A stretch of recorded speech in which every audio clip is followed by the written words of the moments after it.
की। मां से बढ़कर के कोई भी सबसे पहली जगत में पूजनीय और श्रेष्ठ गुरु मां है। इसलिए उन दुर्बुद्धि, उन दुराचारी, उन नरकगामी पुरुषों की क्या बात करें जो अपनी मां के ऊपर हाथ उठा देते हैं, जो अपने मां को कटुवचन कहते हैं। मां जैसा 9 महीने गर्भ में रखा, इसके बाद हमारा कितने वर्षों तक मलमूत्र फेंकती रही, अपने रक्त को दूध बनाकर हमें पिलाकर पोषण करती रही। उस मां का जब सेवा करने का अवसर आता है, अनाथ आश्रम भेजा। हमारा तो 10 लाख रुपया, 100 लाख रुपया जमा कर देगा अनाथ आश्रम में, उनकी खूब सेवा होगी। लेकिन प्यार, अपना पुत्र अगर 2 रोटी लेकर के आए मुस्कुरा करके, मां कैसी हुई, इससे बढ़ करके रुपया पैसा और सुविधा नहीं होती। प्यार कौन देगा? तुम बच्चे थे, तुम्हें अनाथ आश्रम में भेज जाती जाकर के, पैसा जमा कर देती, तेरा हालत क्या होता? आज जब मां की सेवा का अवसर आया, ये जवान लोग VIP बनते हैं। ये धर्म है। धर्म निश्चित अपना प्रभाव दिखाकर रहता है। तो अधर्म करोगे तो दंड मिले। सबसे पहली बात समझ लो, मां, जिसके मां हो और कोई देवी देवता पूजने की जरूरत नहीं, पूजो तो तुम्हारे भाग्य की बात है, लेकिन सबसे बड़ी देवी मां है, सबसे बड़ी पूजा मां है। अगर अपनी मां की सेवा कर ली तो भगवान को प्रसन्न कर लिया। मान जाओ हमारी बात, जहां तक हमारी आवाज पहुंचती हो, अगर तुम्हारी मां हो तो चूकना मत। मां का आशीर्वाद ले लो, विश्व ब्रह्मांड में कभी परास्त नहीं होगे। मां महामहिम गुरु है। हाँ, अगर आप वृंदावन वास करते हो, अपनी मां को पास रखो। जैसी भी परिस्थिति हो, उस परिस्थिति से अपनी मां की सेवा करो, अपने पिता की सेवा करो। संन्यास लेने पर वो पिता सन्यासी बालक के साष्टांग दंडवत करेगा, लेकिन वो बालक अपनी मां को साष्टांग दंडवत करेगा। ये बहुत बड़ी महिमा मां की है। पूज्य बाबा कह रहे हैं, इसलिए मां को इस मनुष्य लोक में प्रथम देवता, प्रथम गुरु मानना चाहिए। मातृदेवो हो, हमारा वेद कहता है, और पितृदेवो हो। अपने माता पिता की जिसने सेवा नहीं की, आज्ञा नहीं मानी, मनमानी आचरण किए, वो कभी सफल नहीं हो सकता, किसी भी मार्ग में सफल नहीं हो सकता। पूरा जीवन रुपया कमा करके अपने बेटे को बाबूजी बनाना चाहो, बेटे ने जब बूढ़ा अवस्था आई, पानी देने की अवस्था आई, तो घर से निकाल दिया। माता पिता की आराधना करना ये भगवत भक्ति है। पुंडरीक जी महाराष्ट्र में अपने माता पिता को भगवान मान करके उन्हीं की 8 पैर सेवा में रहते। तो आज भी जो विठ्ठल भगवान है, उन्हीं को दर्शन देने के लिए गए थे। एक ईंट डाल दी, उसी ईंट में खड़े हो गए ऐसे, आज भी खड़े हैं ऐसे। कहा जब माता पिता की सेवा पूर्ण हो जाएगी तब महाराज आपके दर्शन करेंगे। माता पिता भगवान का स्वरूप है। ये आज जो वातावरण बदल रहा है, बहुत गुस्सा लगती है जब देखने को मिलता है कि जवान बहू और बेटा मिलकर के बूढ़ी मां को मार रहे हैं। वो बेचारी उठ नहीं सकती, वो हिल नहीं सकती। अंतिम समय तक या तो जलोगे ऐसी जगह जहां बचाने वाला कोई नहीं होगा, या सड़ोगे। ऐसे अधर्म करने वाले को कभी और हम कहते हैं उस मां से पूछ लो जिसको तुमने मारा है, उसी मां से पूछ लो कि बोलो इसको क्या दंड दे, तो यही कहेगी कि कभी मत दंड देना। वो पीटते हुए भी यही कहेगी कि तू सुरक्षित रहे, तू सुरक्षित रहे। एक मां को मारा तो दूसरे भाई ने रिपोर्ट कर दी, पुलिस आई, मां से पूछ रहे तुम्हें मारा? नहीं मारा नहीं, बातचीत हो रही थी, ऐसे धक्का लग गया। धक्का दिया? नहीं, हमारा धक्का उसको लग गया। छोटा लड़का कह रहा है इतना जोर जोर से डंडों से मारा, इसके शरीर को देख लो कितने डंडे पड़े। माँ का स्वरूप क्या होता है, समझो क्या स्वरूप होता है। पीट के अपमानित होकर भी अपने बेटे को अपमानित और पीटने की इच्छा नहीं। ऐसी वात्सल्यमयी माँ को, ऐसे पिता को जो मेहनत करके कमाते अपने बच्चे का पोषण किया और वो जवान हुए डंडों से मारते हैं, घर के बाहर राधा राधा। ऐसे दृश्य देखने को मिलते हैं ना, ये खा करके सब जवान हुए हो और अब माता पिता की सेवा का अवसर है तो मुंह चुराए घूमते हो। मुंह चुराने का समय नहीं है, अपने कर्ज उतारने का समय है, ऋण उतारने का समय। अब माता पिता की सेवा कर लो, मातृ ऋण पितृ ऋण से ऋण हो जाओगे। हमने आपको कई बार सुनाया है, एक कश्यप नाम के ऋषि थे, महाभारत में है, तो तपस्या परायण थे। तो जिस वृक्ष के नीचे तपस्या कर रहे, तो ऊपर बगुली बैठी हुई थी, बगुला जो टांग उठाकर ध्यानस्थ रहता है मछली के लिए। तो बीट ऊपर गिरा करके तो क्रोध भरी दृष्टि से देखा, तत्काल आग लग गई, बगुली भस्म होकर नीचे गिर गई। तब का प्रभाव होता है। अब उनको बड़ा डर हुआ कि नहीं, काफी हमसे धो चुके हैं, बगुली भस्म हो गई। उठे, भिक्षा के लिए गए, तो एक दरवाजे में जाकर भिक्षाम दे, एक बहू निकली। उसने कहा, भगवान कुछ क्षण रुकिए, अभी बना करके लाए। बड़े मृदु वचन से उनका सम्मान करते हुए अंदर गए, तो दूसरे दरवाजे से उसका पति आ गया। जे भी पति आए, पति की आराधना, उनको जल पिलाया, आसन पे बैठाला। फिर इतने में कुछ समय लगा और कहा, भगवान आपके घर के दरवाजे अतिथि देव विराजमान है, आज्ञा हो तो भोजन। अरे उनका पहले अतिथि देव हो, अतिथि की सेवा करो। अब वो गए, इतना विलंब क्यों किया? उनका हमारे पति देव आ गए, तुम मुझे समझते नहीं, इतना विलंब क्यों किया? बोले, महाराज जानती हूं उस वृक्ष की बगुली नहीं हूं कि तुम्हारी आंख टेढ़ी करने से भस्म हो जाऊंगी। और उनके होश उड़ गए कि ये बात तो केवल हम जानते, दूसरा कोई जानता ही। उनका तुम कैसे जाने? बोले, मैं अपने पति सेवा के प्रताप से पतिव्रता हूं, मुझे तीनों कालों का ज्ञान है, तुम्हें बिल्कुल ज्ञान नहीं है, अभी तुम अज्ञानी हो, अपने को ऋषि भले समझते हो। कश्यप ऋषि नाम था उनका। जाओ, तुम्हें अगर ज्ञान प्राप्त करना है तो जाओ, वहां एक कसाई रहते हैं, वो तुम्हें ज्ञान प्रदान करेंगे। अब कोई संशय नहीं था, क्योंकि अलौकिक बात उनको पता है। पातिव्रत धर्म से वहां गए, जिस कसाई का परिचय बचाया था तो मांस बेच रहा था। कोई कहता 2 किलो तो 2 किलो तो एक और ऊंट चल रहे थे। तो कैसी गंदी जगह भेज दिया। चलने लगे तो कहा, कश्यप ऋषि, आश्चर्य हुआ कि तो नाम बता रहा है हमारा, हमने तो अभी कुछ बात भी नहीं की, वो आमो गांव की पतिव्रता ने भेजा है। अब और आश्चर्य हुआ, कहा, बोले खड़े रहो, मैं अपना व्यापार कर लूं, बस अभी आपके साथ चलता हूं। खड़े रहे, थोड़ी देर में बेच दुकान बंद करके कहा, तो उनका पहले ये बताओ, इतना निंदनीय कार्य करते हो तुम? तो उनका, मेरा जन्म हुआ है इसी कुल में, मैं हिंसा नहीं करता, मैं मांस लाता हूं और बेचता हूं और अपने परिवार का पोषण करता हूं, क्योंकि मैं ऐसे कुल में जन्मा हूं। तो उनका, तुमको ये कैसे पता चल गया मेरा कश्यप नाम है? बोले, आपका नहीं, आपके बाप का, आपके पुरखों तक हमको पता है। और ये कैसे पता चला कि वो बहू ने आपको कहा है ऐसा?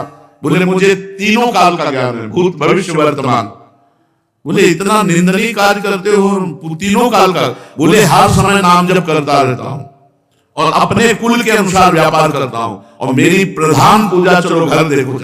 जब घर में गए तो श्वेत पलंग पर बूढ़े माता पिता सजाए देवता की तरह बैठे थे। जाकर साष्टांग दंडवत की और कहा, माँ आपके घर में अतिथि आए हैं, उनका अतिथि से मिलो और सेवा करो। उनका, ये हमारे भगवान है, 8 पैर इनकी पूजा करता हूं, अपने माता पिता की, और अपने कुल के अनुसार आचरण करता हूं और निरंतर नाम जप करता हूं। उसके प्रताप से मुझे तीनों काल का ज्ञान है, भूत भविष्य वर्तमान।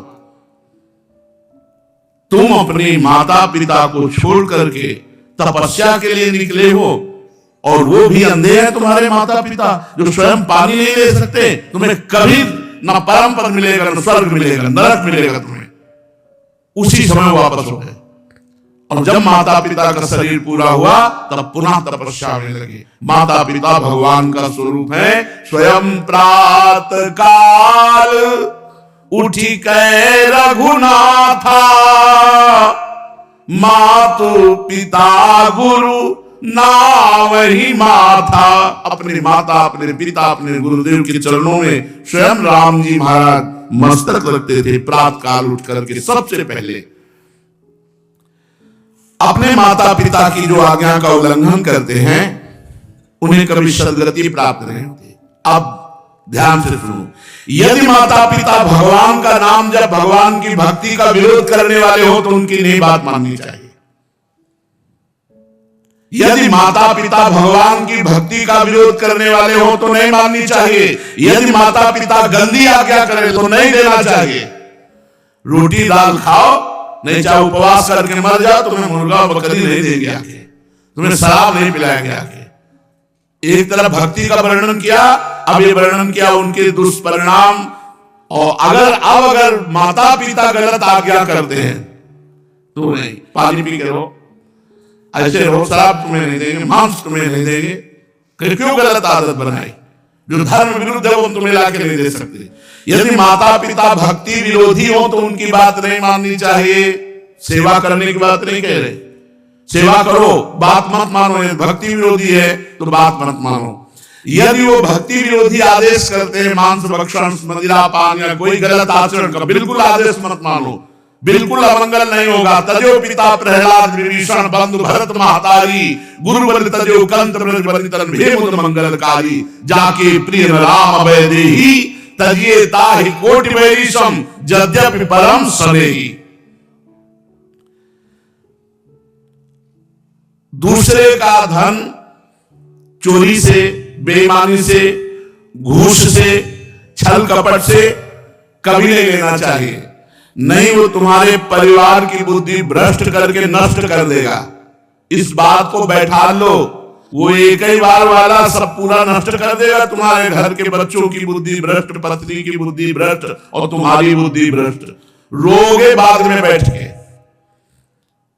कितने ऐसे उदाहरण हैं। एक बहुत बड़े ऑफिसर पद में थे, फार्म हाउस और क्या क्या, अकेला लड़का, नक्शा था, कई गाड़ियां, सब।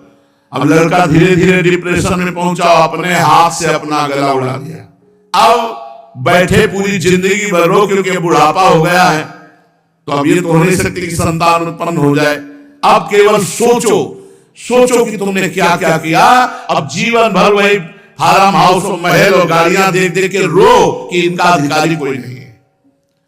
धर्म से चलो, साइकिल से चलोगे तो भी उन्नति को प्राप्त होगे, आनंदित रहोगे। मान लो हमारी बात। अधर्म का पैसा दूसरे को, निर्दोष को दंड दिया और दोषी को मुक्त कर दिया रुपए के बल से, तो सरकारी, आखिरी सरकार जहां किसी की घूस नहीं चलती, वो जब न्याय करेगा तो ऐसी जगह फंसोगे, पूछो मत।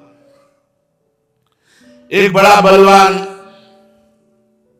ऊपर चढ़ा छत पे, और बहुत बड़ा सरोवर था, और जहां उसको कूदना था वहीं नीचे छत बनी हुई थी सीमेंट की, ऊपर पानी था, और उसको समझा कि पानी ऊपर से कूदा, ऐसे ककड़ी की तरह फट गया।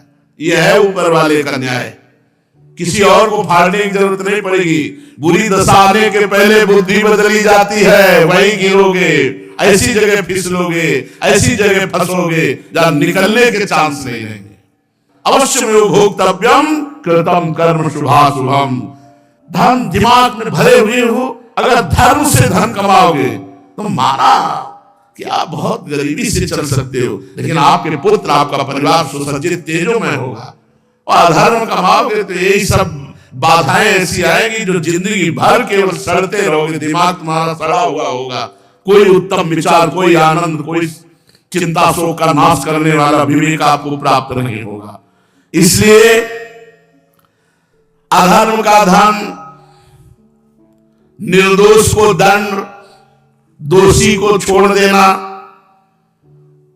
इसीलिए बहुत बच के अपने जीवन को चलाओ। केवल धन और जीना ही काफी नहीं है, मरना भी है आगे। मर के फिर जाना है इस दरबार में सरकार की, और उसका हिसाब होना है। यही केवल हिसाब नहीं होता है, यहां तो नॉर्मल हिसाब है।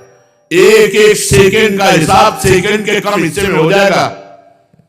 चित्रगुप्त तुम्हारे मन में बैठे, ये चित्रगुप्त वो है जो तुम्हारे मन रूपी सीसी कैमरे में पूरे अनेक जन्मों की सीन सहित सब बातें भरी है।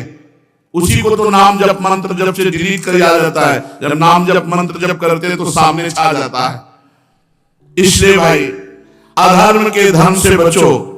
क्योंकि ये बुद्धि भ्रष्ट कर देता, परिवार को नष्ट कर देता। ये बात अपने दिमाग में बैठा लो, अधर्म से दूसरों का धन लेने वालों, छल कपट करने वालों, ये बात को समझ लो। चाहे जिस पद प्रतिष्ठा पे हो, वो धन तुम्हारे लिए नाश का कारण बनेगा। मान लो ये बात, मान लो, प्रार्थना मान लो, नहीं आगे परिणाम देख लेना।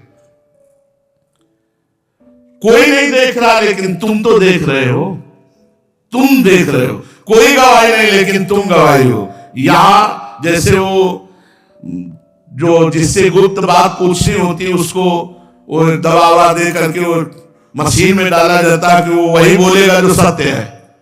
नहीं, वो हमें ये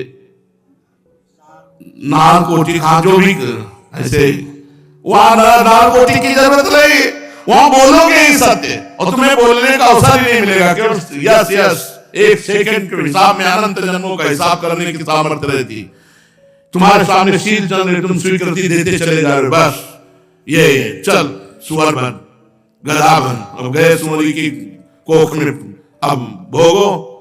अवश्य में भोक्तव्यम कृतम कर्म शुभाशुभम। भाई सावधान, ये कर्म भूमि है, जो कर्म करोगे तुम्हें भोगना। हम खुल के इसलिए कहते हैं कि तुम्हारे दिमाग में पहुंच जाए, तुम्हारे दिमाग में समझ में आ जाए। और ये मत सोचना कि दान दे देंगे तो हम पवित्र हो जाएंगे, डबल पाप लगेगा। अगर भजन करने वालों को अधर्म का धन दान किया तो उनकी बुद्धि भ्रष्ट हुई, उनका भजन मारा गया और नरक जाओगे। अधर्म से कभी भी धर्म की पूर्ति हो ही नहीं सकती। फिर बिल्कुल पक्की बात समझ लेना। ये मत सोचना कि बेईमानी करके हराम के जितने मनावे कमाओ, उसके बाद थोड़े बाबा जी को दे दिए तो हम चक्का आनंद लेंगे। बाबा जी को अगर आप दोगे तो उनकी भी बुद्धि भजन से विपरीत जाएगी, उसका भी पाप तुमको लगेगा। इसलिए वो राधा बाबा कहते थे कि ईमानदारी का पैसा यहाँ देना हमें। जैसे कभी किसी को कोई भागवत सुना को तो बोले हम तुम्हें दक्षिणा देना चाहते, तो एक घास काटने वाला है, बोले बाबा पक्की ईमानदारी का, रोज घास काटते उसी का मिलता है, बाबा ले लाओ। एक संत को देखा जो पैर का रिक्शा जब चलते थे तो उसी ऐसे खड़े हो जाते, ला रे बाबा गरीब आदमी, बोले ला तो 50 पैसा दे देता या 1 रुपया, वही बस कि वो पसीना चुआ रहा है, मेहनत कर रहा है, वो 50 पैसा 1 रुपया दे। आजकल प्राय लोग शॉर्टकट से धनी बनना चाहते हैं। कितनी जन आत्महत्या कर रहे हैं। मोबाइल में वो एडवर्टाइज भी आती है। अब नए नए लड़के और जितने सब हैं करोड़पति बनने के लिए रुपया लगाए चले, माता पिता की पर्स खाली करके वो मोबाइल में जुआ गेम ले परेशान। अनंत ब्रह्मांडों का स्वामी अपने आप को दांव में लगा दो, वो अपने आप को दे देंगे, वो अपने आप को दे देंगे। तो अनंत ब्रह्मांड तुम्हारा, तभी कहते हैं बिना दस्तखत के जब जो जरूरत होती है, मांगना नहीं है किसी भी तरह का। आप सत्संग सब सुन रहे हैं, किसी भी तरह का यहाँ कोई फ्रॉड आपको नजर आता हो कि ऐसे तो कहते हैं कि मैं लेता नहीं हूं, पीछे बैग में ले जाते हैं, लेता कोई खड़ा होकर बता दे, आप दे दोगे हाथ उठा करके। ऐसे किए तो भिक्षुक हैं, बाबा जी हैं। ये बिजली का बिल हमारे घर में बिजली नहीं पैदा होती, इसकी भी फीस लगती है। इसका अगर आप दे देते हो तो आराम से बैठे हो, चल रहा है। और जब कट जाएगा तो दीपक जला के सत्संग करेंगे, माइक हटा के करेंगे। आ जाता है तो दाल रोटी हो जाती है, ज्यादा आ जाता है तो सब्जी भी बन जाती है। आ गया तो जैसी व्यवस्था भगवान कर दिए उससे कि कोई नहीं कह सकता कि मेरे से मांगा गया। और भगवान की कृपा से सब कुछ चल रहा है।